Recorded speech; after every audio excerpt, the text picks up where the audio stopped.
Então, os diálogos históricos de Bagé, neste dia 6 de setembro, melhor, 5 de setembro, né? 5 de setembro de 2023, tem a grata honra de receber aqui no Arquivo Público o Dudu Colombo, Luiz Eduardo Dudu Colombo, professor Dudu, ex-prefeito de Bagé, ex-vereador de Bagé.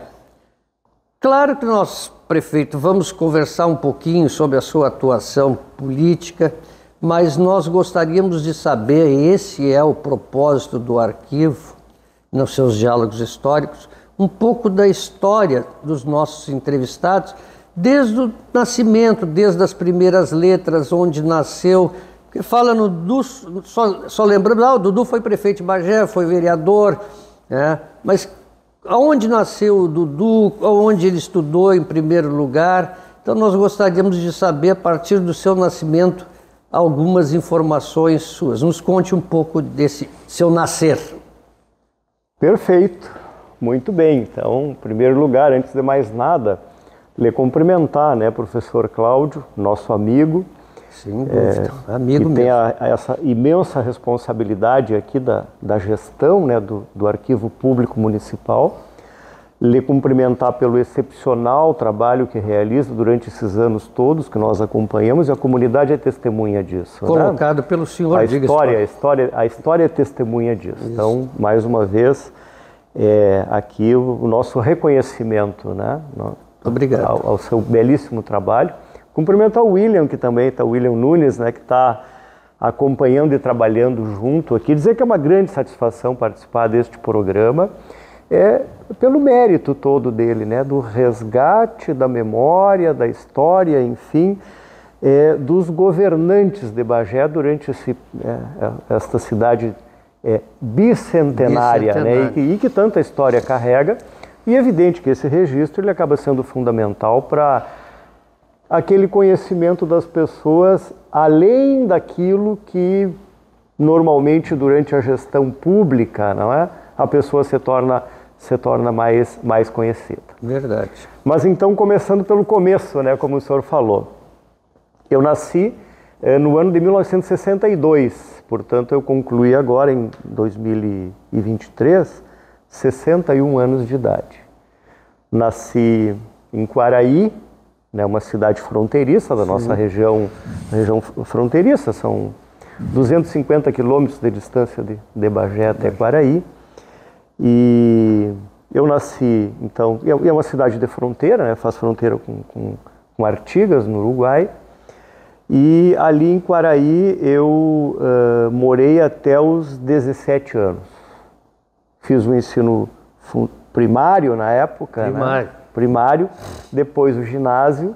Fez o ginásio lá em Quaraí? Fiz o ginásio em Quaraí, né? Escola técnica, escola comercial, né? Os cursos comerciais que existiam.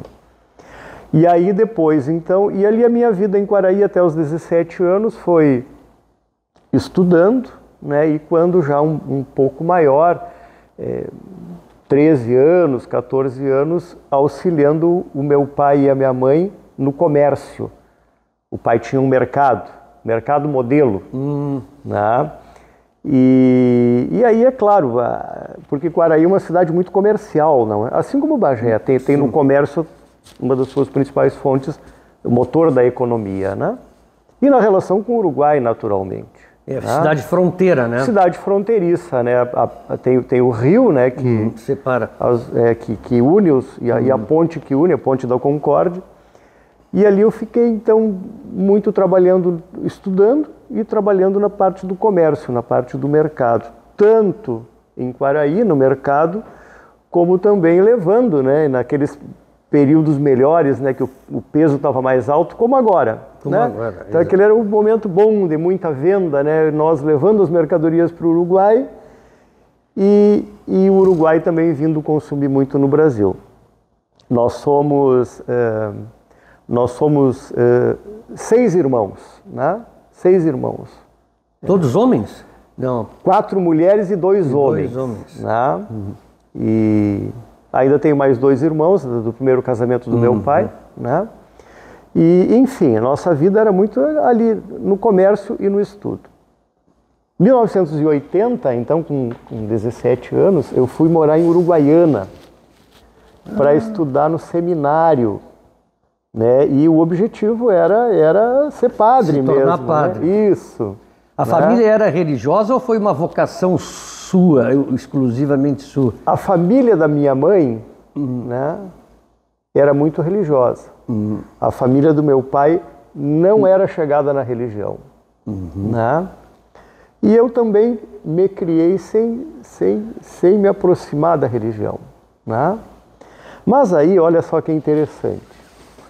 Quando eu estava ali com 15 anos, mais ou menos, aí em Quaraí iniciou um trabalho, né, que era muito forte na época, na Igreja Católica, dos grupos de jovens, os grupos de juventude. Né? Uma motivação muito grande, porque a Igreja naquele período recém havia realizado uma importante conferência de Puebla, no México. Né? Isso, famosa. Aonde a Igreja tirou 2 grandes linhas de ação, 2 grandes ações preferenciais. Ação preferencial pelos pobres e ação preferencial pelos jovens. E ali, então, a Igreja, né, nos chamou, né, grupos de jovens. Isso. 90% não participava da Igreja. Sim, o senhor, né, se inseria exatamente nessas 2 linhas ali, jovens. Isso. Nem as gurias, nem os guris, quase que ninguém era de igreja. Nós tínhamos um padre muito carismático lá em Quaraí, na época, o padre Chiru, padre Roberto Aripe, né, irmão do padre Paulo Aripe. Não é o que fez o Pai Nosso, o Pai Nosso gaúcho, campeiro? A missa crioula. A missa crioula, né? Exatamente. O Paulo Aripe, o irmão do Roberto. O irmão do Roberto. Os 2 padres, os 2 oriundos ali de Uruguaiana, né, descendentes de família libanesa. Né? Era o padre Roberto e o padre Paulo. E aí o padre Chiru nos envolveu naquele processo bonito, né, de integrar a juventude na igreja. E aí então eu me senti vocacionado, junto com outros jovens. E aí fomos para o seminário. No seminário de Uruguaiana eu fiquei 2 anos. Né? Chegou a ficar todo esse tempo lá? Fiquei 2 anos em Uruguaiana, fazendo o curso de estudos sociais. E aí surgiu uma nova orientação na igreja de que deveria ser feito então o curso de filosofia em Viamão, pertinho de Porto Alegre. Sim. Aí eu me desloquei para Viamão, concluí o curso de filosofia, aí me matriculei no curso de teologia, né, que seria a etapa final, né, os últimos 4 anos. E aí no meio do caminho eu acabei saindo do seminário. Aí eu acabei teologia na PUC lá, não? Teologia na PUC.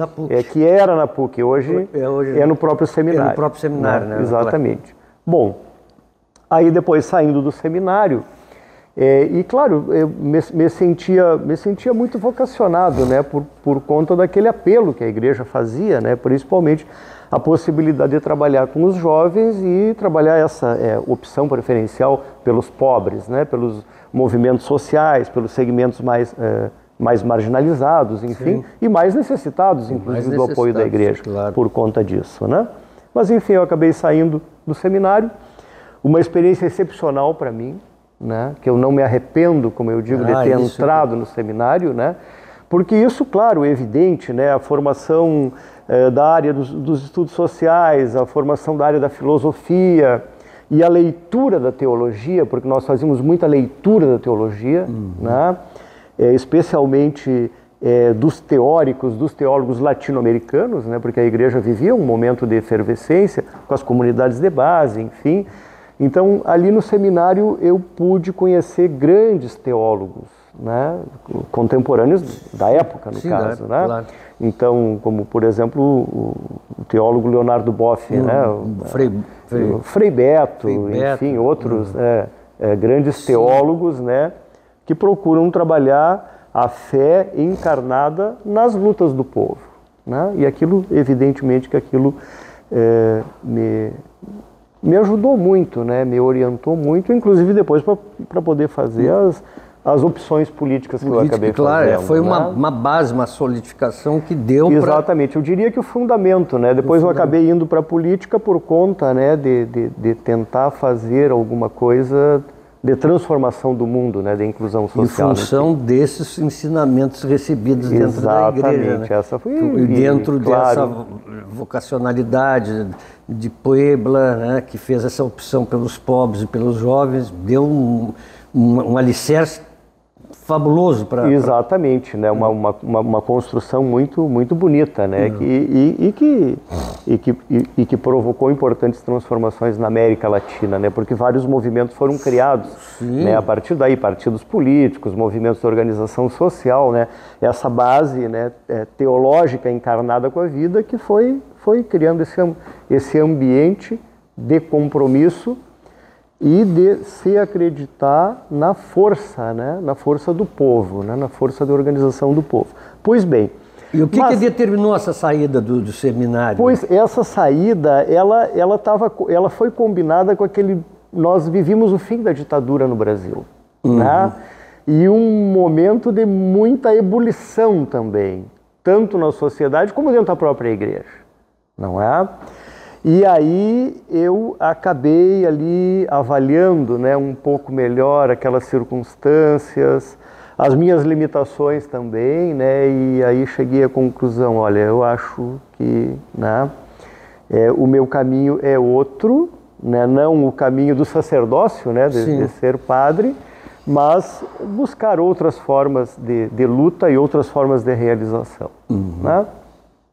Aí então eu saí do seminário, fiquei 2 anos morando em Uruguaiana, né? Onde eu tinha, na época, tinha parentes em Uruguaiana. E depois, em 1988, então, né? 88, aí eu vim morar em Bagé. Vim morar em Bagé. Mas o que lhe trouxe para Bagé? Bom, 2 coisas me trouxeram para Bagé. Porque eu estava num momento assim de muita indefinição, né? Estava com 20 e poucos anos, fica... olhando, né, para o horizonte e tentando identificar algum lugar onde tu possa, né, trabalhar, enfim, né? E aí me surgiu, através de alguns amigos que estudavam, amigos de Quaraí que estudavam aqui em Bagé, a possibilidade de um emprego, que foi o meu primeiro emprego, foi o que me trouxe, né, a primeira motivação de vir para Bagé, que foi a possibilidade de trabalhar no Colégio Espírito Santo, na metade de 1988. Aí os meus amigos me falaram, né, conheciam as pessoas aqui, olha, tá surgindo uma vaga lá no Colégio Espírito Santo. E aí eu me apresentei na escola, né, já tinha aquele histórico de ex-seminarista, claro. Enfim, uma caminhada na igreja, beleza. Aí consegui esse meu primeiro emprego, né, que foi no Colégio Espírito Santo, aqui em Bagé. E isso, claro, me trouxe, como a gente diz, de mala e cuia, né? Aí a garantia de poder trabalhar. Na sequência, já imediatamente, né, surgiu a possibilidade de eu trabalhar na FUMBA, que não era Urcamp ainda, porque olha o que aconteceu. Tinha um professor de religião que era o professor Padre Fredolin. Fredolin Braunel. Isso. Aí o Padre Fredolin, ele se licenciou em função da candidatura dele a prefeito aqui em Bagé. Aí ficou a irmã Anísia, que era diretora do Colégio Espírito Santo, substituindo ele. Como ela tinha outros compromissos também, aí ela passou a bola para mim, né? Disse, Dudu, tu não quer ficar no meu lugar? Aí eu tenho outros compromissos. E aí eu assumi. Trabalhei ali na FUMBA, né, na antiga FUMBA, por aproximadamente 2 anos, não é? E nesse período, o que aconteceu? Comecei no Colégio Espírito Santo e hoje Urcamp, né, a participar ativamente dos movimentos dos professores das escolas particulares. Reivindicação salarial, reivindicação por melhores condições de trabalho, por uma educação de maior qualidade, no ensino privado, no caso, né? E aí eu fui convidado para integrar o SIMPRO, né, o Sindicato dos Professores das Escolas Particulares, participar da direção estadual.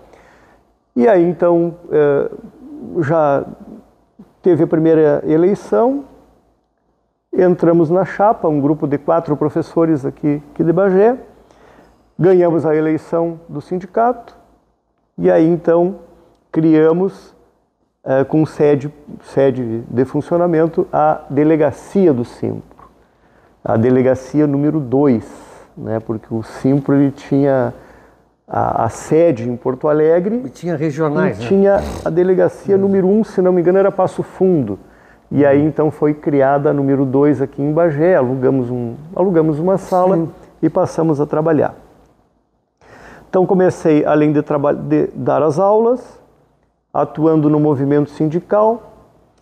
E em 89 ainda eu fiz o concurso para o magistério estadual, para filosofia.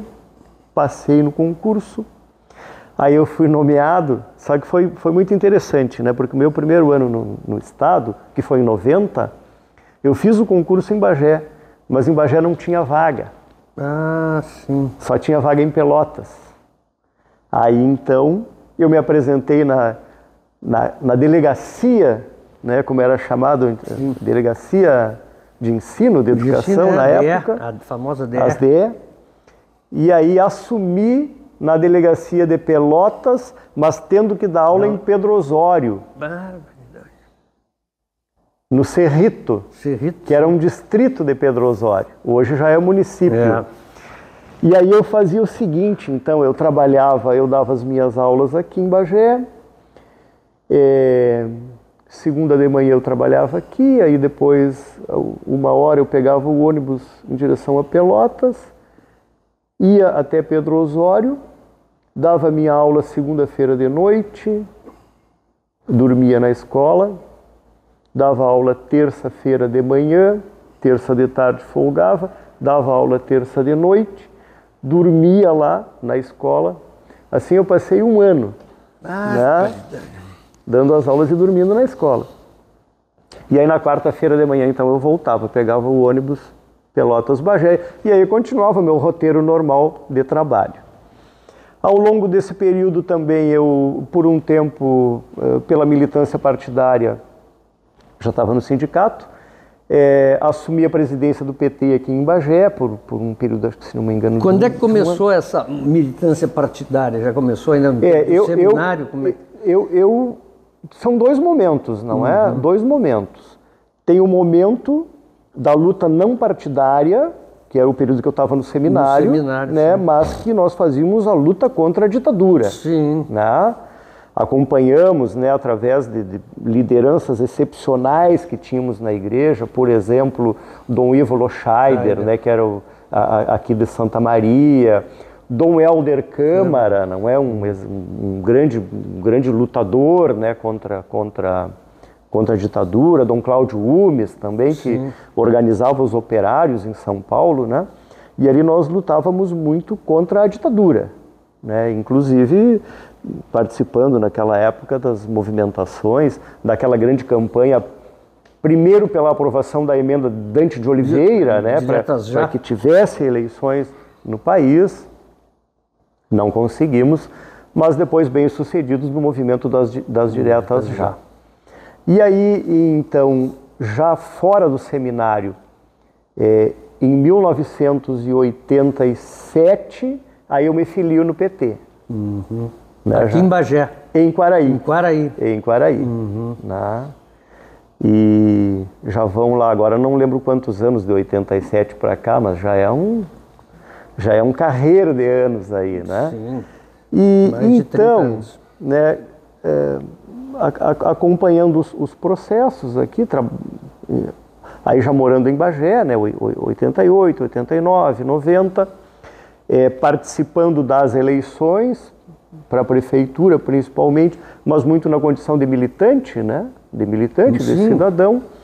E aí então, em 1996, aí o PT organizou sua nominata de candidatos a vereador e o meu nome foi apresentado, não é? E aí eu concorri pela primeira vez a vereador. Se elegeu? Pela generosidade do povo de Bagé. Né, porque eu tinha então fazia 8 anos, né, que eu estava residindo em Bagé, e aí essa generosidade, esse carinho, esse povo assim, excepcional que me acolheu, aí ele me elegeu pela primeira vez. Né? O senhor conseguiu montar uma rede de contatos muito grande em função, né, não só do magistério, mas das suas lutas, não ainda partidárias, mas das suas lutas sociais. Do trabalho, do trabalho profissional e das lutas sociais. Né? Porque eu esqueci... Basicamente as lutas sociais, né? Basicamente. E esqueci de fazer esse registro também, que aí eu fiquei 1 ano em Pedro Osório, e todo ano de 90, e aí depois em 91 eu vim para o Colégio Estadual. Aí né? Nosso amigo Joãozinho Maia era o diretor, não é? Aí eu comecei trabalhando de tarde e de noite com a disciplina de ensino religioso. Né? E aí então... eu achei que era história. Mas também ao longo do tempo depois eu fui trabalhando história, sociologia, né? Que são, digamos assim, as disciplinas que eu tenho habilitação, pela formação. E aí então 96 foi o primeiro mandato, depois em 2000 a reeleição e depois em 2004 o terceiro mandato de vereador. Fez 3 mandatos de vereador. 3 mandatos de vereador. Agora, o seu grande destaque aí foi nesse trabalho social, e aí depois já obviamente político, foi nesse período como vereador, né? Estendeu as suas redes de contato por todo o município, inclusive no interior do município, né? Inclusive em zonas interiores. Eu me lembro ali que foi vamos ver se eu estou errado, prefeito, na minha memória, mas um dos primeiros, digamos, movimentos sérios em que praticamente foi uma novidade em Bagé, foi aquele trabalho que o senhor fez lá no Ney Azambuja, lá naquele conjunto de moradias que estava numa situação calamitosa, e o senhor fazia reuniões lá. Fez parte, claro, aquilo ali fez parte do nosso mandato. Foi uma das demandas que nós encontramos. Mas, quando eu concorri pela primeira vez, eu coloquei ali como se diz, a plataforma, né? Tu tá te apresentando para o eleitorado, alguma coisa tu tem que dizer, olha, eu quero ser vereador aqui em Bagé para fazer tais e tais e tais coisas. Aí eu assumi um compromisso com 2 bandeiras. 2 bandeiras que eram aquelas 2 bandeiras que eu percebi a importância exatamente por estar em sala de aula e percebendo a grande limitação aqui em Bagé para a juventude após a conclusão do ensino médio. Né? Porque o que acontecia? A gente percebia, né, que tu formava o estudante ali do ensino médio, né, do antigo 2º grau, e aí eu encontrava o meu aluno, a minha aluna, 5 anos depois, aqui em Bagé, e perguntava, e aí, professor, tudo bem? Fulano e tal... O que tu está fazendo, né, enfim, no que tu te formou. E a grande maioria dos alunos diziam o seguinte, olha professor, depois que eu termino o 2º grau aqui em Bagé, eu não tenho mais o que fazer, né? Porque nós só tínhamos uma universidade, né, que era a Urcamp, e uma universidade paga, embora comunitária, mas paga, né, nos moldes de uma particular. Né? E os jovens trabalhadores, filhos de trabalhadores, né, impossibilitados de fazer uma faculdade. Então eu assumi essas 2 bandeiras. Por convicção, né, entendendo a necessidade do estudante ter direito a uma faculdade, mas não apenas uma faculdade, ele ter direito também a uma formação e capacitação profissionalizante. E aí então eu levantei essas 2 bandeiras. Uma bandeira, para que em Bagé tivéssemos uma universidade pública, que na época, né, se levantava a possibilidade da Universidade Pública Estadual. Beto Albuquerque. Isso, que foi um dos que levantou esse tema, na época era deputado.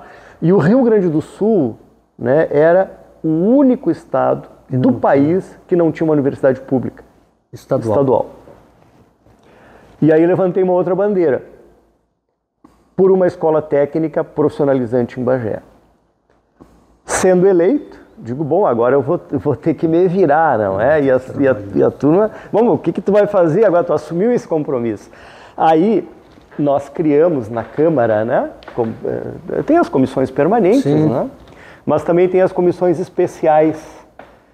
E aí, o que nós tínhamos? 97 foi o primeiro ano. Em 98 elegemos Olívio Dutra como nosso governador. Né, o primeiro governo petista do Rio Grande do Sul. Exatamente. E aí, então, o primeiro passo. Primeiro ano do governo Olívio. Aí o Olívio abriu, né, essa experiência excepcional, que serviu para o mundo todo, do orçamento participativo. Isso. E aí, então, nós tomamos essa iniciativa na Câmara de Vereadores. Vamos fazer o seguinte, vamos criar uma comissão especial de vereadores pela Escola Técnica em Bagé.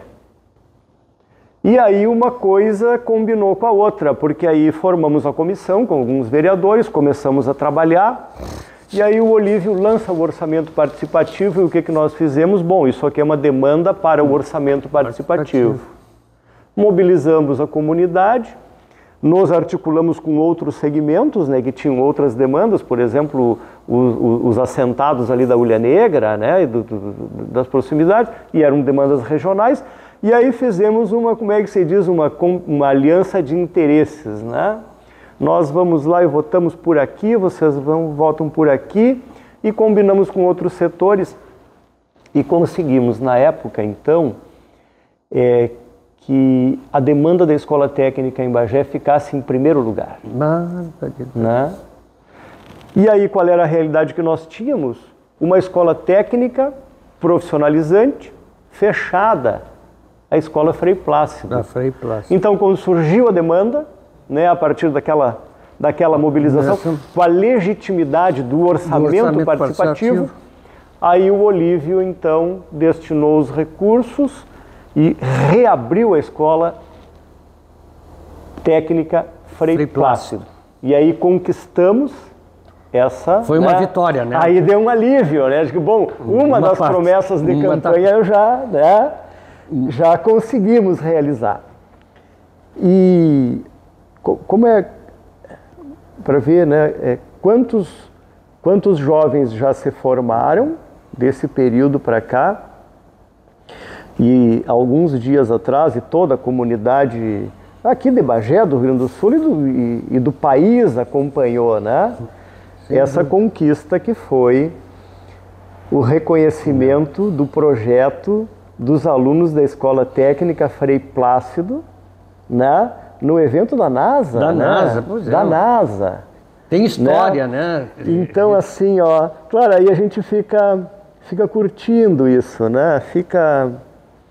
Que bom, não é? Que bom que a gente conseguiu enxergar essa situação. Os vereadores, na época, apoiaram, ajudaram a formar a comissão, a comunidade se mobilizou, porque era uma campanha, né? Tinha os adesivos ali, né? A Escola Técnica em Bagé. Eu me lembro bem. Nós saímos, na época, de carro, com uma caixa de som e chamando o povo, vamos lá votar na Escola Técnica. E graças a Deus, hoje, além dessa quantidade enorme de jovens, né, que já se formaram e que entraram no mercado de trabalho com a formação técnica, né, ter esse reconhecimento da NASA. Isso então, e isso engrandece Bagé, né, engrandece engrandece a educação. Prefeito, né? Deixa eu lhe fazer uma colocação aqui e alterar um pouco o script, porque o senhor está sabendo das minhas limitações no momento, vai ficar... Claro. O William vai ficar guiando esses trabalhos e tem que ser explorado muito esse seu ativismo político, porque fez escola em Bagé. O senhor foi, pelo menos do meu conhecimento, enquanto eu como cidadão bagiense aqui, acompanhando ainda aqui de longe, mas a gente vê aqueles vereadores que se destacaram por um ativismo político, por um trabalho em prol, exatamente como o senhor estava mencionando aí, com bandeiras que deram resultado, como foi o caso da escola técnica e outros tantos que o senhor vai relatar para nós, mas o senhor sempre esteve presente, né, na linha de frente dos movimentos mais significativos para Bagé. Mas eu queria fazer como última participação minha, eu gostaria de ouvir o que o senhor tem a dizer, porque o senhor começou narrando isso, o fato, isso foi possível, muito possível em função do orçamento participativo, com o Olívio chegando à governança do Estado, né? Pois bem, é indiscutível, né, a qualidade, a capacidade, a lisura do governador Olívio Dutra. Está acima de qualquer suspeita, está acima de qualquer ilação que pudesse ser negativa. É um homem que é respeitado pelo Rio Grande afora, digamos assim, né? Inclusive foi ministro e preferiu deixar de ser ministro penso eu, para não ferir os seus princípios, né? Mas eu lhe pergunto, esse tempo dos anos 80, quando o senhor entra na política, né, entra na política partidária, digamos assim, me parece, e o senhor me corrige, tem toda a liberdade, que o senhor é professor disso, o senhor é militante, me parece que hoje perdeu muito essa questão ideológica dos partidos. Há um fisiologismo, isso está solto, isso contribui para alguma coisa ou só, digamos assim, dilacera as nossas estruturas democráticas que recém estão se firmando? Esta questão do centrão, como é que o senhor vê esta situação? Porque eu sinto uma dificuldade de entender a quem eu devo dar o meu voto, a quem eu devo dar, porque uma coisa é dar o voto ao Dudu, que teve uma vida inteira de militância com as mesmas bandeiras, trocando bandeiras, mas com a mesma essência, a Olívio, e há outros tantos de direita que mantiveram, são liberais, são conservadores, merecem o respeito, pelo menos pode não merecer a adesão aos seus princípios, mas hoje a coisa está um pouco mudada, e isso não prejudica o senhor na sua ação política, não lhe constrange de alguma forma o senhor levantar bandeiras e daqui a pouco ter que se abraçar numa campanha com pessoas que não comungam dos mesmos ideais? O que o senhor me diz a esse respeito? Professor Cláudio, o senhor assim, foi muito preciso, né, em identificar dois momentos diferentes. O primeiro momento da década ali final dos anos 70, durante todos os anos 80, aonde nós vivemos um período claro, vivíamos numa ditadura, né? Uma ditadura que durou 20 anos no nosso país, de 64 até 84. E é evidente que aquilo foi um período assim de um momento histórico, né, que exigiu muito e depurou muito as pessoas, né, no processo da organização da luta contra a ditadura e na organização das ferramentas para o enfrentamento à ditadura, né? Porque é nesse meio, por exemplo, que surge o Partido dos Trabalhadores. Alguns outros partidos de centro-esquerda são remodelados, reformatados, são relegalizados, não é? Então, um período assim de muita efervescência, de muita criação. E de onde vem uma geração assim, oriunda do movimento sindical, oriunda da igreja, da base da igreja, né? De várias organizações populares, do movimento estudantil. E é evidente que isso criou um caldo político que depois nós acabamos colhendo os frutos nos anos 90, 2000 e até agora estamos colhendo esses frutos. Agora é evidente, né, que hoje se vive um período muito diferente. um período muito difícil, né? Onde as ferramentas, por exemplo, de formação da opinião pública, elas estão muito diluídas, não é? Nós tínhamos uma relação, uma situação institucional muito mais definida nesse período, anos 80, anos 90, né? Você vivia, inclusive, a Guerra Fria, não é? A Guerra Fria na política, né? nossa. Exatamente, né? Então hoje, mas a essência continua a mesma, deve continuar a mesma. Deve continuar a mesma. Né? O que é o importante? Como eu sempre digo, de tudo que nós aprendemos e que precisamos continuar aprendendo, o que deve estar no centro, né? Da política, como em todas as áreas? A preocupação com o ser humano, né? Com as políticas sociais, com aquilo que possa, né, dar dignidade, dar sentido à riqueza que é o ser humano. E que, claro, a política ela tem que servir como uma ferramenta para isso. Né? Então, a situação evidente, nós nem poderia ser diferente, né? Vivemos ciclos históricos, né? Com certeza este ciclo histórico, com estas características, agora as guerras virtuais que nós estamos vivendo, né? Isso em algum momento vai se diluir e vai deixar de ser dessa maneira. Mas o que nós precisamos que esteja sempre no centro da nossa preocupação, no centro da nossa ação? Aonde está o ser humano? Aonde está a necessidade de dignidade para o ser humano? E através da educação, através da política, através das ciências sociais, não é? Do executivo, do legislativo, ir atrás desses temas. Porque essa é a centralidade. Para mim não existe outra centralidade que não seja o ser humano. Aonde a política não pode ser para servir o capital. Não, eu concordo. Não pode ser para servir a concentração de renda. Tem que servir o ser humano. Exatamente. Perfeito. Né? Essa é a maior colocação. Então agora, esse é o norte, né? Que nós, independente aquilo que serão os desafios para os nossos filhos e para os nossos netos, é o ser humano. Essa é a centralidade. Isso aí. Vamos fazer um pequeno intervalo. Então, dando continuidade ao Diálogos Históricos com o ex-prefeito Dudu, queria também deixar um abraço para sua esposa, que o professor deixou Muito obrigado. Ao longo da entrevista ali. Muito obrigado. Foram falando, para suas filhas também.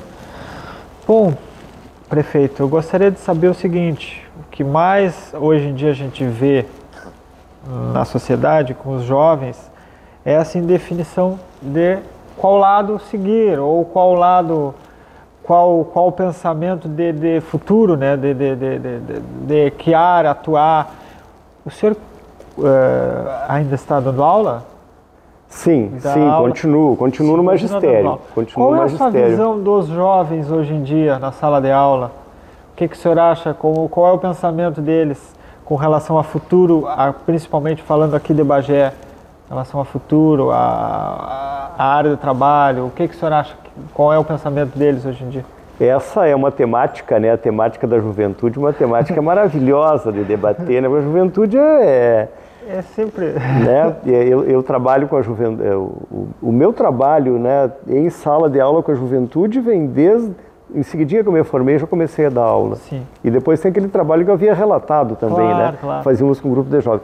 Mas tu falou na Silvana, né? Na minha companheira. É. A companheira gringa. Companheira gringa. Isso.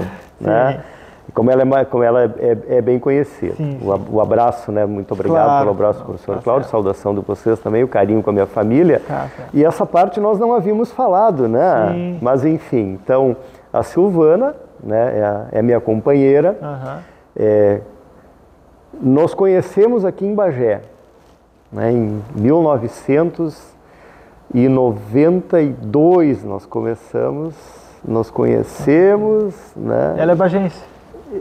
Ela é natural de Santa Maria, mas né? morava... Há muitos anos, né? Muitos anos, por conta da profissão do pai dela, que era militar. Sim. Né? Então foi transferido para Bagé e depois eles foram embora e ela ficou. Sim. Então em 92 92, né, nós começamos a namorar. E ainda falando sobre a família, né, temos 3 filhas. Sim. Né? A Rolila, que é a mais velha, mora em Porto Alegre. A Olívia, a Oli, né, que é a nossa filha do meio, está morando em Pelotas. Sim. E a Gabi que é a menor, que mora conosco, né, a mais recente. Né? E que me acompanharam sempre, né, em todas as lutas, todas as campanhas, né, as companheiras, né, todas elas, queridas. Né? Nessas jornadas que nós estávamos falando, né, porque foram várias candidaturas, enfim. Sim, sim. Mas voltando ao teu tema, e depois fizemos uma interrupção aqui, né, e nós estávamos ainda na questão do mandato de vereador. Ficou um tema pendurado ali, que era outra bandeira, aquela que eu tinha levantado. Ficou faltando uma bandeira. Que era a universidade pública, né? E depois, enfim, né, o trabalho com os idosos que nós iniciamos na Câmara, né? E depois, por fim, ainda temos os 8 anos de administração. Sim. Mas temos tempo, né? O senhor foi vereador, era da oposição? Eu fui vereador de oposição ao governo municipal no meu primeiro mandato. De 97 até 2000. Que era o prefeito Azambuja. Né, do PP. E nós, como PT, formávamos então um bloco de oposição. Aí depois eu fui por 8 anos vereador de situação. Foi quando elegemos em 2000 o prefeito Mainardi, né, do PT. E depois reelegemos o prefeito Mainardi em 2004.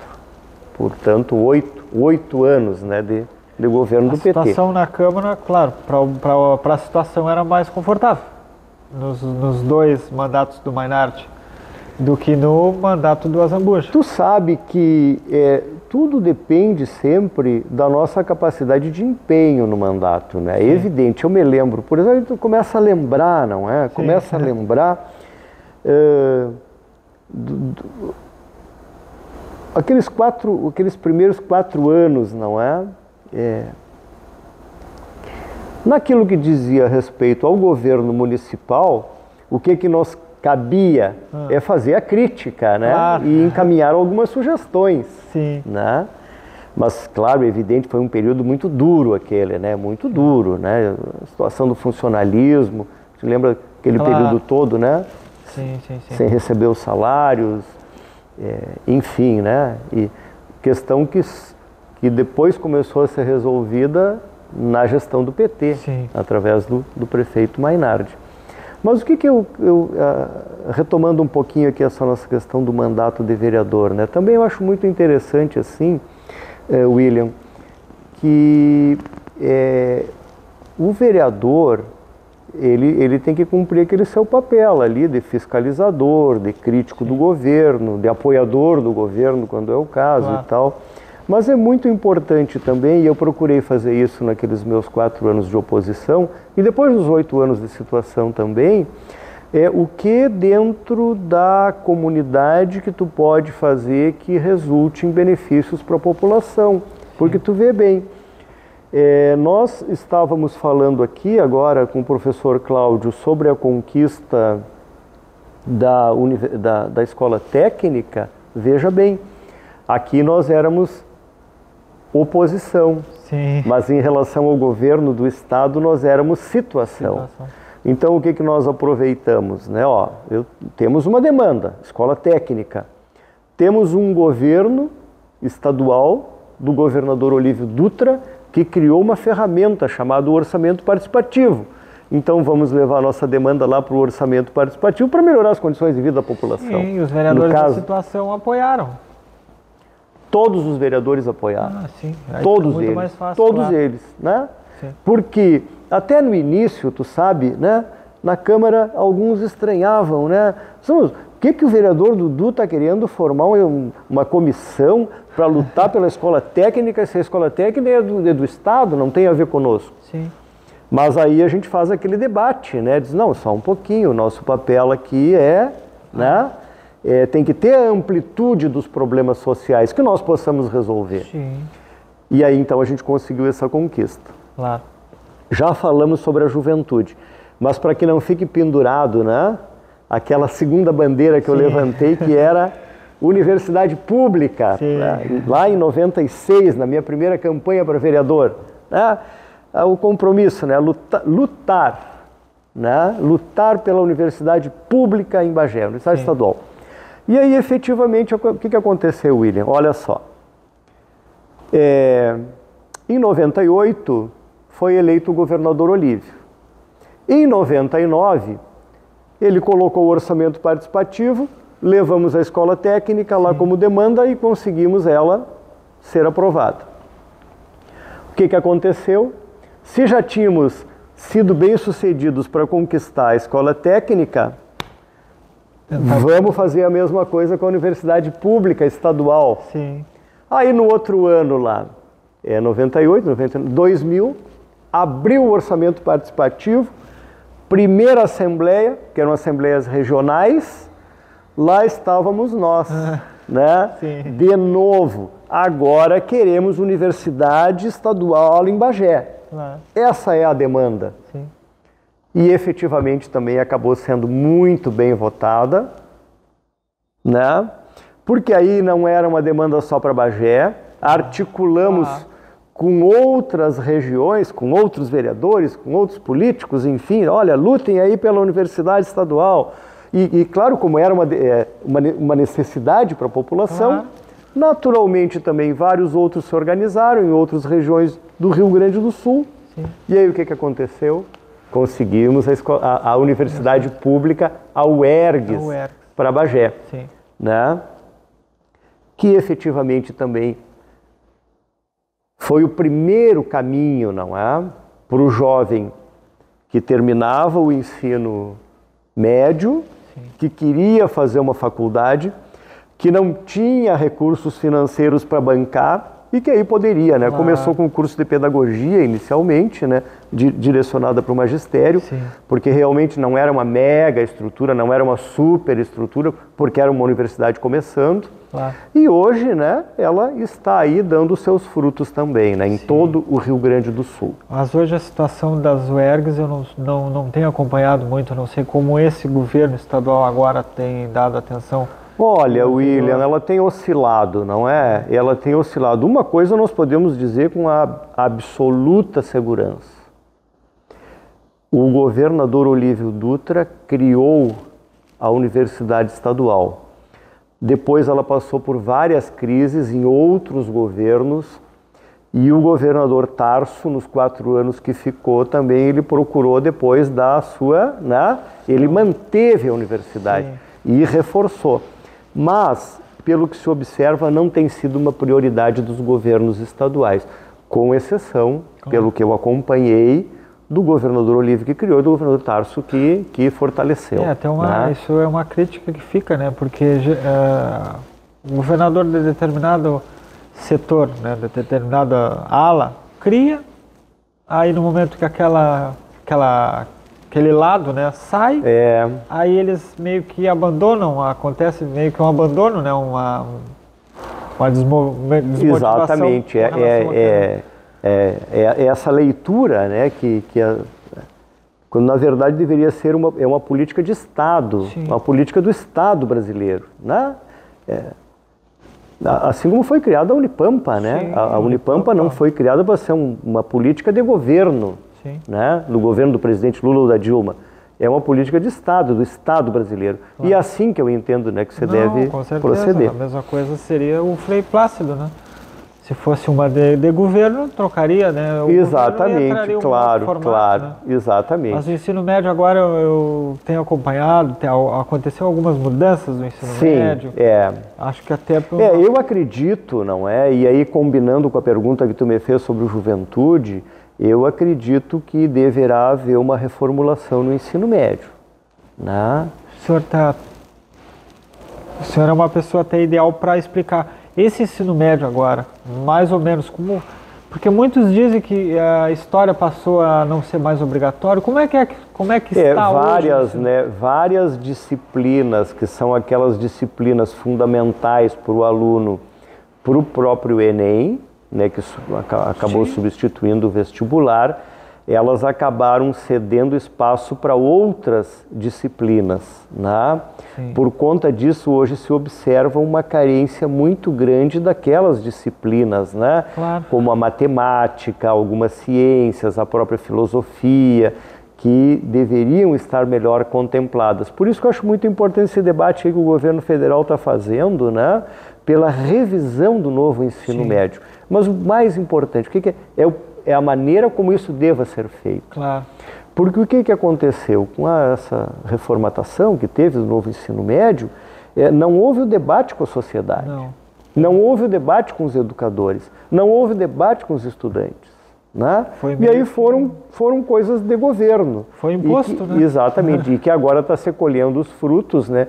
Por isso a necessidade que o MEC sentiu, né, de chamar um amplo debate, né, para identificar com os setores interessados. Quais são os setores interessados? Os educadores, principalmente, né? Os estudantes e alguns outros segmentos da economia, né? Porque sabemos que a educação também ela deve dialogar com a economia, preparar para o mundo do trabalho, preparar para o mercado de trabalho. E eu acredito que o governo, né, acho que vai ser bem sucedido nesse processo.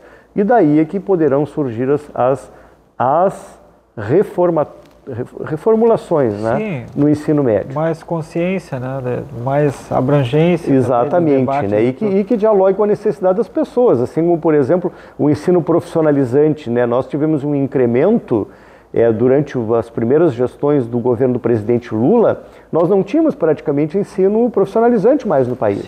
Né? Aí tivemos, e Bagé é um exemplo bem claro disso, né, com o IFSU, né, e outros institutos que foram criados em outros estados do país também, a criação da Unipampa, né? Então, evidente que eu acredito que no ensino médio também nós deveremos seguir esse processo, né? Claro.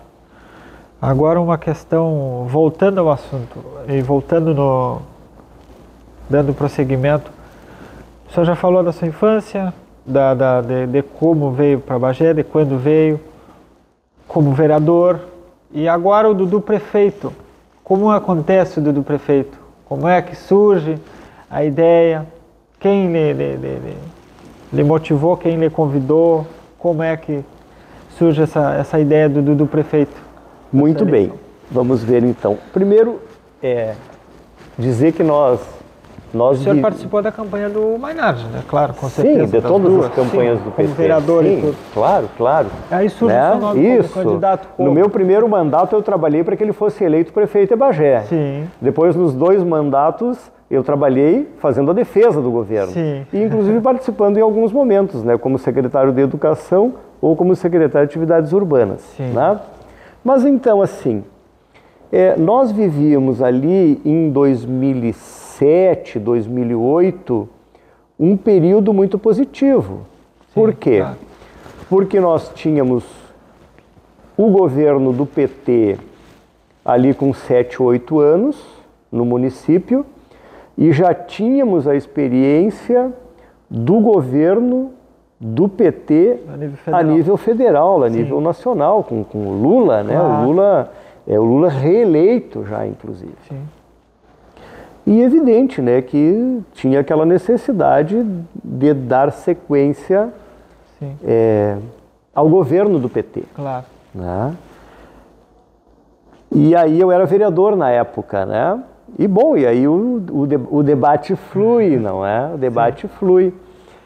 E aí nós, enfim, né, o PT organizou uma dinâmica, né, uma dinâmica democrática, porque naquele período nós tínhamos 3 nomes, né, 3 nomes dentro do PT, com essa disposição de concorrer e dar sequência ao governo do PT, né, que era a nossa companheira Estefania, né, nosso companheiro Delvo de Oliveira e eu. Né? Aí foi estabelecido um processo democrático dentro do PT, que é as chamadas prévias, né? E aí foi realizado em 2 turnos, né, e eu acabei sendo escolhido pela militância do PT para ser o candidato. Sim, né? tá certo. Aí passamos pela eleição, foi uma eleição boa, né? Eleição boa, ganhamos a eleição. Eu não lembro o adversário. Não lembro do adversário agora. Na época nós tínhamos, era o Antenor, eram os adversários. Na sua primeira eleição como prefeito? Isso. Né? O Antenor. E o segundo? Fernandinho, o doutor Írio, depois o doutor Írio acabou retirando a candidatura dele, né? Sim. Enfim, foi uma eleição boa, né? Ganhamos a eleição. E aí demos sequência ao trabalho do PT, né? Procurando ampliar os serviços, enfim, não é? Sim.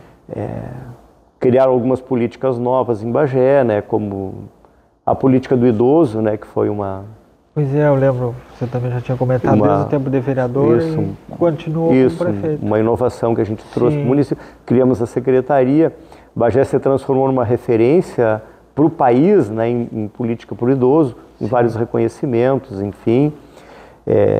Criamos a Universidade da Pessoa Idosa, né? Sim, a Universidade Sênior, né? Claro. Uma oportunidade para... Porque esse é um tema cada vez mais importante no nosso país e no planeta, né? Pela questão demográfica, né? Nós temos uma população cada vez mais envelhecida no país e prolongando a longevidade, né?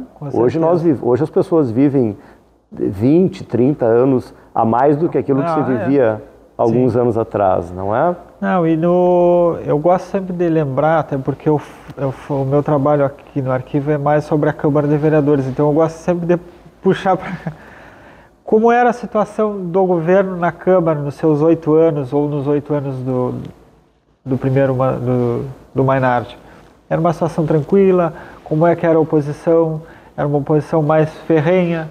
Eu fiz essa pergunta para o Dr. Vargas também, na outra entrevista, e ele meio que fez um balanço de como foi a gestão com a Câmara, né? O relacionamento seu com a Câmara. Era uma situação mais tranquila, né? A situação sempre é mais tranquila quando tu tem maioria. Sim. Né? Se tu tem maioria, tu governa com mais tranquilidade. Agora, se tu não tem maioria... Aí é complicado. Aí a coisa complica. Eu sempre uso como comparação as minhas duas gestões, né? Na primeira gestão, nós tivemos maioria do início ao final. Sim. Então nós conseguimos, né? É mais fácil. Aprovar projetos importantíssimos para Bagé porque tínhamos a maioria. Sim. Né? Já na segunda gestão, nós perdemos a maioria. Né? Alguns vereadores trocaram de partido, né?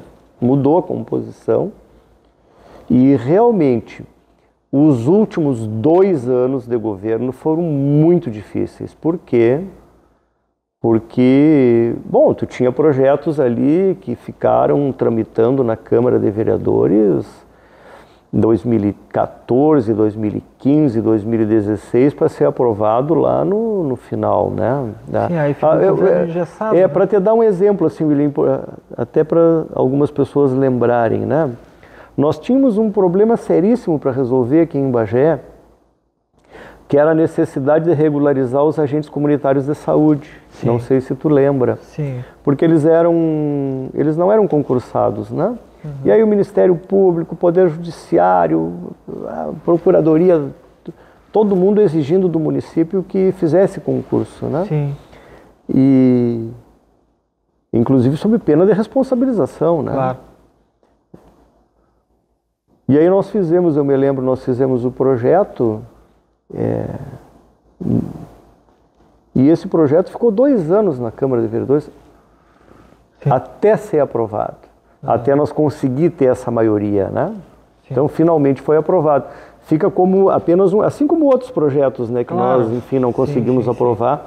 Mas então isso sempre vai depender. Se tu tiver maioria, olha lá o cenário federal, não é? Sim. Hoje o presidente Lula está conseguindo aprovar coisas muito importantes, porque tem maioria. Sim. Agora, quando não tem, aí o negócio fica muito mais complicado. Claro. Muito mais complicado. E antigamente, eu acho que talvez até pegue um exemplo seu, onde foi feito o projeto por orçamento participativo, onde todos os vereadores foram a favor. Sim, claro. Hoje é mais difícil. Hoje é mais difícil. Com essa divisão, hoje é mais difícil. Mas aí tu estava me perguntando, William, sobre o período da prefeitura, né? Sim. Tu sabe que a gente tem tempo aqui? Temos tempo? Tem. Beleza, então tá. Né? Eu até peguei alguma coisa aqui para a gente poder conversar, não é? Sobre os 8 anos de gestão, eu até selecionei aqui algumas Sim. coisas nas áreas que compõem a administração, né? Claro. Então, na habitação, o que nós conseguimos naquele período realizar na habitação, na área do bem-estar animal, né, que foi uma política que a gente organizou, na área do funcionalismo, na infraestrutura urbana, no turismo, na cultura, no esporte e no lazer, Sim. nas políticas para as mulheres, né, criamos a coordenadoria, e no tema da pessoa idosa. Sim. Né?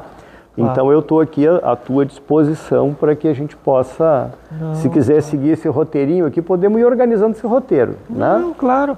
Mas eu acredito que, como o senhor disse, a parte da pessoa idosa é uma das mais importantes. Então a gente comece com a parte das políticas, né, para a pessoa idosa. Para a pessoa idosa, né? Então vamos lá, né? Esse trabalho da pessoa idosa, na verdade, como já foi dito aqui, eu comecei ele na Câmara, né? Sim. Na Câmara de Vereadores. Olha só, o que aconteceu? Aí veio um mérito muito grande da campanha da fraternidade. Sim. Campanha da Fraternidade é organizada pela Igreja Católica, junto com outras igrejas. E aí, William, eles criaram, como criam todos os anos, né, uma campanha anual, durante o período da Quaresma. O tema daquele ano era Fraternidade e Pessoa Idosa. Ou seja, um convite, né, com subsídios, com material litúrgico, Claro. com textos, né, para durante o período da Quaresma, o Brasil todo se debruçar sobre o tema da pessoa idosa, Sim. né? Preocupação com a pessoa idosa. E aí, procurando sensibilizar todos os setores, a família, a sociedade, o poder público. Aí o que eu fiz? Digo, olha, esse tema aqui, ele é um tema que tem fundamento. Claro. Tem fundamento. Vou levar ele para a Câmara. Fiz o mesmo processo aquele da Escola Técnica da Universidade Estadual. Propus, vamos criar aqui na Câmara uma comissão especial de políticas públicas para a pessoa idosa, para começar a debater o tema. Sim. E aí, criamos um grupinho de trabalho junto com os vereadores e partimos para a elaboração de projetos de lei. Na verdade, anteprojeto de lei. Sim. Porque como eram projetos que iriam criar despesa, não pode ser do Legislativo. Claro. Então fizemos os anteprojetos. Para criar em Bagé a Conferência Municipal do Idoso, o Conselho Municipal do Idoso e o Fundo Municipal do Idoso, para ter recursos para políticas para a pessoa idosa. Claro. Na época, né, apresentamos na Câmara, apresentamos para o prefeito Mainardi, os projetos foram aprovados, viraram lei. Levamos também a demanda de que Bagé precisava ter um centro de convívio das pessoas idosas, não é? Porque muitos idosos em Bagé não tinham, como no resto do país, um lugar, né, para convívio, para relacionamento, enfim. E aí então aí eu despertei para essa política e depois, quando assumi a prefeitura, uma das primeiras ações que nós realizamos foi criar então a Secretaria de Políticas Públicas para a Pessoa Idosa. Sim. E essa secretaria, como eu havia dito, ela se transformou numa referência, né, para o país. E nesse âmbito da secretaria, né, nós criamos algumas iniciativas que eu considero muito interessantes. A primeira delas foi a criação da Casa Dia, numa parceria, né, com instituição espírita, onde nós passamos a abrigar diariamente, durante o horário comercial, 10, 12, 15 idosos de Bagé, Sim. que eram aqueles idosos, idade avançada, claro, mas que moravam com os filhos, mas os filhos tendo que ir trabalhar, era um problema deixar essas pessoas sozinhas em casa. Sim. Então fizemos essa parceria, Vicente de Paulo, né, Casa de Vicente de Paulo, e aí então a Kombi, né, o van da prefeitura, passava em todas as casas, levava os idosos, oferecia o café da manhã, Sim. oferecia o almoço, um descansinho de tarde, uma atividade física, né, um lazer, e depois de tardezinha deixando todos eles em casa. Sim. Né? Um trabalho que inclusive teve sequência, Claro. né? Continua. Então isso aí toca numa questão assim que é uma dificuldade para muitas famílias, né? Porque o idoso ele às vezes até fica em casa, mas aí ele fica sozinho. Esse estar sozinho já é um meio caminho às vezes para depressão, Claro. para solidão, Sim. para depressão, né? Sim. Então essa foi uma iniciativa Não, ali e que a ponto gente importante também que você disse é que continua. Foi dado por exatamente, esse governo. exatamente. Claro. Um outro espaço que nós criamos foi uma casa de acolhimento transitório para idosos vítimas de violência. Porque, infelizmente, existe a violência contra a pessoa idosa. Claro. E muito, né? E o maior percentual de violência é praticado pelos próprios familiares, né? Então, o que nós tínhamos, né? Nós tínhamos um programa dentro da prefeitura, que era o programa Vovó Legal, formado por psicólogo, assistente social, advogado, que fazia uma busca ativa, né, para identificar idosos que não tinham documentação, idosos que não tinham o benefício da prestação continuada, Sim. idosos que precisavam encaminhar uma aposentadoria e não sabiam como, e identificar também idosos em situação de vulnerabilidade e vítimas de violência. Sim. Qual era o primeiro caminho? Conversar com a família. Claro. Só que existiam casos que não se resolvia conversando, não se resolvia com a presença da polícia, inclusive. Não adiantava. Aí o que você fazia? Você recolhia esse idoso, essa idosa, você colocava na casa de acolhimento transitório, protegida, preservada, Sim. e ao mesmo tempo você continuava o trabalho com a família no sentido de dizer, olha, não pode continuar assim, vocês vão ser penalizados, vocês vão responder por crime. E aí quando então resolvida a situação com a família, o idoso podia voltar. Né? Isso também é um trabalho muito importante. Claro. e que tem continuidade aqui em Bagé. Né? Também realizamos as conferências municipais da pessoa idosa, onde reunimos 400, 500 pessoas idosas, e aí eles apontavam para o governo, olha, a política que nós estamos precisando é esta, esta, esta. O que cabe ao município fazer? O município vai fazer. O que cabe ao governo do estado? Leva para a conferência estadual. Claro. O que vai caber para o governo federal? Leva lá para a conferência nacional. Né? Então, a forma mais democrática, né? mais participativa assim, de envolver os idosos. E isso, né, acabou, né, acabamos criando também a Universidade da Pessoa Idosa. Tem até hoje, né? Isso, tem a universidade, Eu me engano aqui... Dr. Godoy, né? Exatamente.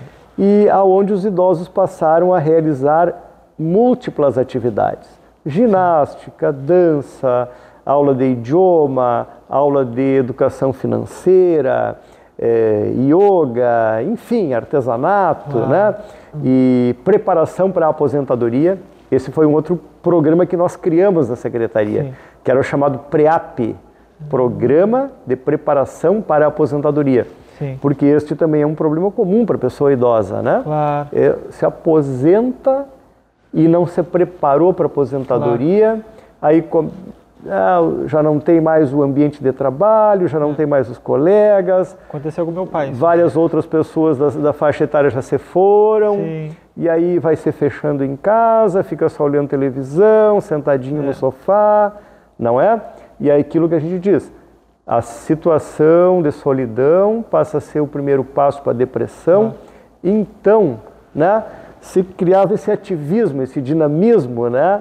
E aí tinha uns idosos que diziam coisas muito interessantes, diziam assim, olha, eu depois que eu comecei a frequentar aqui a Secretaria do Idoso, Universidade Sênior, nunca mais eu precisei ir no médico tomar remédio para depressão, né? Sim. Aí uns diziam, olha, o único remédio que eu estou tomando é o Dramin, nas viagens que eram promovidas, né? Porque tinha o ônibus, aí o ônibus fazia viagem de turismo, enfim. Deu resultado, né? Deu resultado, mas tu estava falando que com o teu pai aconteceu meu pai isso da também aposentadoria, trabalhou durante, né? Foi funcionário estadual, então trabalhou toda a vida no DAIA. Aí quando se aposenta e aí começa a ficar em casa, os primeiros anos foram bem complicados para ele. Porque ele perdeu, né? Tu perde aquela função na vida. Exatamente, vão mudando as referências, né? Esses dias eu até estava lendo um texto sobre isso, dizendo, ó, tu vai virando ex. É aquela história, ex-funcionário, ex-chefe, ex-cliente do banco, ex-cliente da padaria, ex-vizinho. Isso, né? Tudo vai trazendo um sentimento ruim, né? Vai diminuindo. Se não é trabalhado, não tem... Por isso, né, que eu me convenci, né, durante esse período da política, no caso, né, de que nós precisamos, né, de várias frentes da família, da sociedade, do poder público, de políticas para a pessoa idosa. Né? De tal modo que agora, mais recentemente, eu comecei um curso nessa área, né? Da gerontologia social, que é várias ciências, enfim, ao nível de especialização. Tô na metade do curso. Né? Não, bom, como o nosso tempo tem tempo, mas não é tanto, né, Emerson? Não, nós estamos abusando. Eu estou abusando aqui de vocês, né? Depois não tem...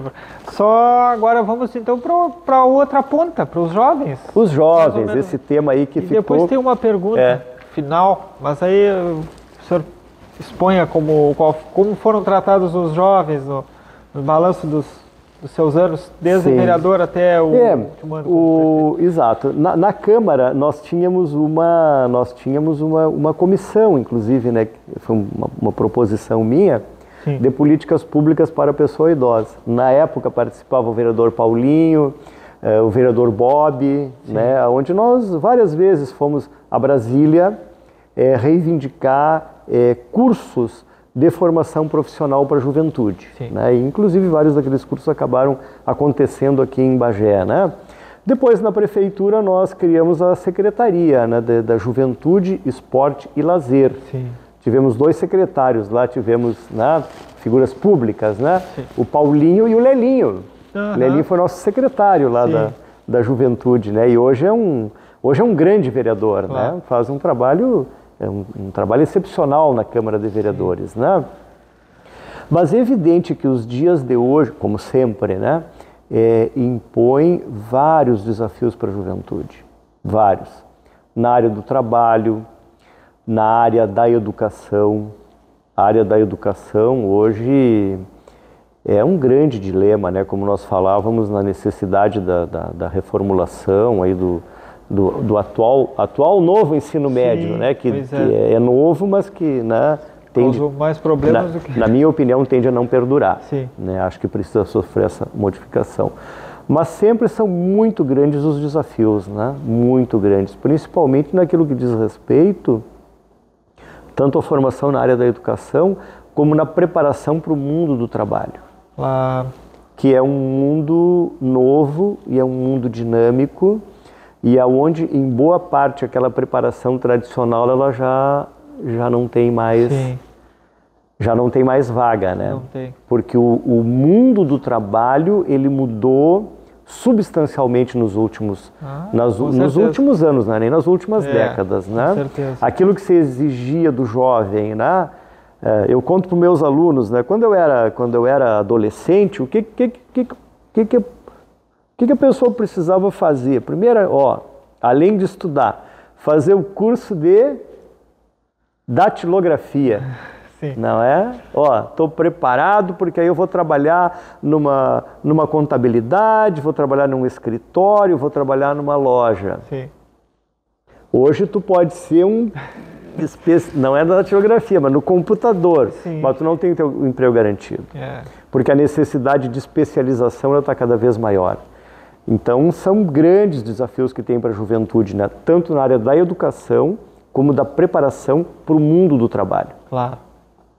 Porque às vezes, mesmo se formando até na faculdade, é bom sempre ter uma especialização, uma busca por uma atualização, né?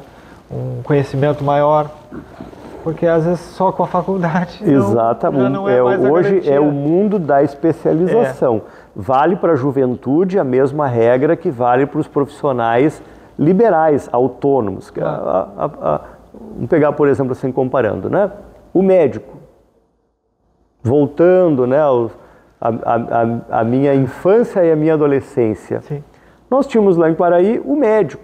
Era um clínico geral. Atendia todo mundo, tratava todo mundo. Tinha o dentista, atendia todo mundo, tratava todo mundo. Tinha o advogado. Tu ia no advogado, ele fazia desde o inventário até a aposentadoria. Tudo. Hoje o que nós temos? Hoje nós temos o universo das especializações. Claro. Não é? Aí tu vai ali na área da medicina, tem lá o trauma, depois tem o outro lá que é do sistema digestivo, outro, né? Vai no dentista, a mesma coisa. O cara diz assim, o cara é o maior cirurgião, mas isso aqui eu não faço. Fiz muito disso hoje em dia. Entendeu? Então, o advogado, também, né? O advogado não, eu preciso encaminhar minha aposentadoria. Aí o cara diz assim, olha, alguma aposentadoria lá com aquele. Mas eu preciso entendeu? Então, vale a mesma regra para a juventude, né? Para preparação para o mundo do trabalho. Sim. Quanto mais especialização, melhor. Claro, com certeza. A pergunta que eu fiz para o ex-prefeito na outra entrevista, eu vou fazer para o senhor. Tem os seus 8 anos, por que o senhor não consegue eleger um sucessor? Por que não foi eleito o sucessor após a minha gestão? Sim. Pois é, tu sabe que esse é um tema que merece, assim, sempre fico com esse questionamento. Várias análises, né? Nós governamos 16 anos, né? O PT governou 16 anos e quando eu falei ali para ti, na minha eleição para prefeito, na primeira, uma questão que até registrei, né, foi a seguinte: olha, vivíamos um momento muito positivo. Porque em 2008, quando eu concorri, nós tínhamos o presidente Lula, não é? E depois, quando eu concorri à reeleição, nós tínhamos a presidenta Dilma e o governador Tarso Genro, né? Até nós falávamos, vamos alinhar as estrelas, né? Bagé, Rio Grande do Sul, Brasil. Uhum. Na eleição de 2016, que era para fazer a minha sucessão, né, uma sequência dos governos do PT, aonde concorreu o Dr. Fico e o Dr. Rubens Salazar, e eu aqui quero fazer um registro, assim, em relação ao meu vice durante os 8 anos, o Dr. Fico, uma pessoa excepcional, né, um amigão, uma pessoa que eu já conhecia assim, desde o tempo do sindicato, e depois fomos colegas na Câmara, ele foi presidente da Câmara e esteve os 8 anos junto conosco, e uma parceria, assim, uma pessoa excepcional, né? A quem eu agradeço, né, por muitas das coisas que nós realizamos, e entre outras coisas, a instalação aqui da Biblioteca Pública e do Arquivo Público, né, onde ele pessoalmente, né, se empenhou nessa temática. Mas aí tu bota então o ano da reeleição, da sucessão, no caso, 2016, nós estávamos naquele período em que já havia sido dado o golpe na presidenta Dilma. Porque a presidenta Dilma, ela foi destituída da presidência da República por um golpe parlamentar. A história não contou ainda, né? A história não contou ainda, mas embora já tenha muitos estudiosos apresentando essa versão, a presidenta Dilma foi vítima de um golpe parlamentar. De tal modo que as pedaladas fiscais que ela era acusada, né, o processo foi arquivado agora há muito pouco tempo, né? Tribunal Regional. Então, a presidenta Dilma foi absolvida, porque ela não fez absolutamente nada, né? Além do que aquelas práticas que já eram feitas, inclusive, por gestões anteriores, as tais pedaladas fiscais, né? E aí nós vivíamos um período muito difícil para o PT, realmente muito difícil, não há? Também tem esse outro aspecto, né, que a gente não sabe muito bem qual é a palavra a utilizar, às vezes você fala num esgotamento, né, de 8 anos, 16 anos de gestão. Sim. A mesma coisa que aconteceu em Porto Alegre, né, aconteceu em Porto Alegre, claro. 16 anos, várias outras experiências, mas enfim.